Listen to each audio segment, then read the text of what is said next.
십자가와 사명. 이에 예수께서 제자들에게 이르시되 누구든지 나를 따라오려거든 자기를 부인하고 자기 십자가를 지고 나를 따를 것이니라. 누구든지 제 목숨을 구원하고자 하면 잃을 것이요 누구든지 나를 위하여 제 목숨을 잃으면 찾으리라. 마태복음 16장 24절 25절 말씀.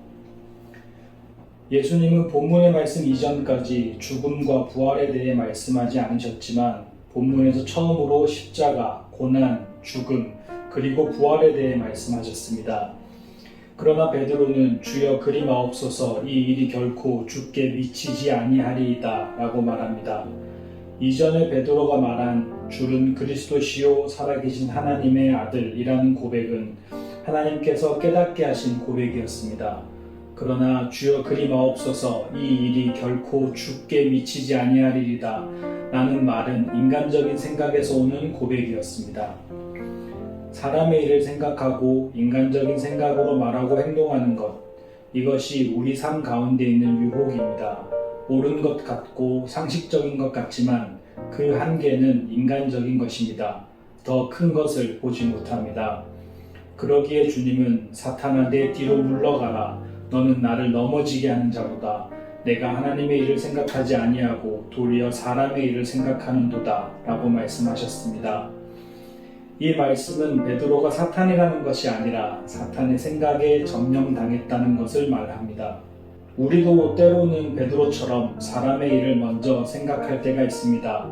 사람의 일을 생각하다가 하나님의 일을 그르치고 인간의 이익을 먼저 생각하다가 하나님의 선하신 뜻을 가로막으며 때로는 우리도 베드로와 같은 실수를 저지르며 살아갑니다. 언제나 사람의 일보다 하나님의 일이 먼저가 되어야 합니다. 그런데 어떻게 그것을 분별할 수 있습니까?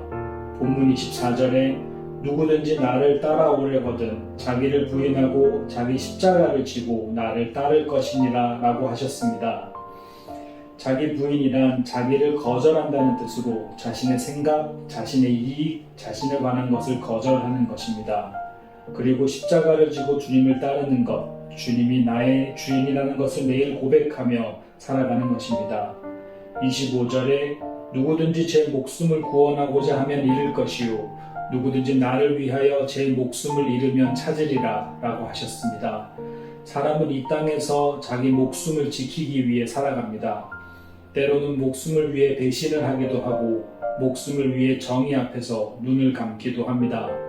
목숨을 위해 다른 사람을 속이고 목숨을 위해 거짓을 행하기도 합니다. 그런데 그런 삶은 이미 죽은 삶입니다. 그리스도인의 사명은 자기 목숨을 위해 살아가는 것이 아니라 주님을 위해 자기 목숨을 내어놓는 것입니다. 이러한 삶을 살아가기 위해서는 하나님의 은혜가 필요합니다.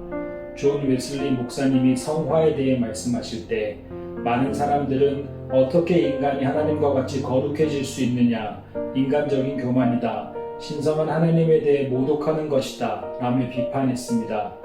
그러나 존 웨슬리 목사님은 성화는 인간의 노력으로 되는 것이 아니라 하나님의 은혜로 되는 것입니다. 우리를 구원하신 하나님의 은총이 우리가 거룩한 존재가 되도록 계속해서 우리를 인도해 가실 것입니다 라고 말했습니다. 사람의 일을 먼저 생각할 것인가, 하나님의 일을 먼저 생각할 것인가, 어느 쪽을 선택하느냐에 따라 그것이 우리 삶의 유혹이 될 수도 혹은 은총이 될 수도 있습니다. 하나님은 우리를 유혹과 은총 앞에서 바른 선택을 하도록 인도하십니다. 사람이 먼저가 아니라 하나님이 먼저입니다. 하나님을 먼저 생각하는 것이 십자가의 삶을 사는 것이며 그리스도인으로서의 사명을 감당하는 길입니다.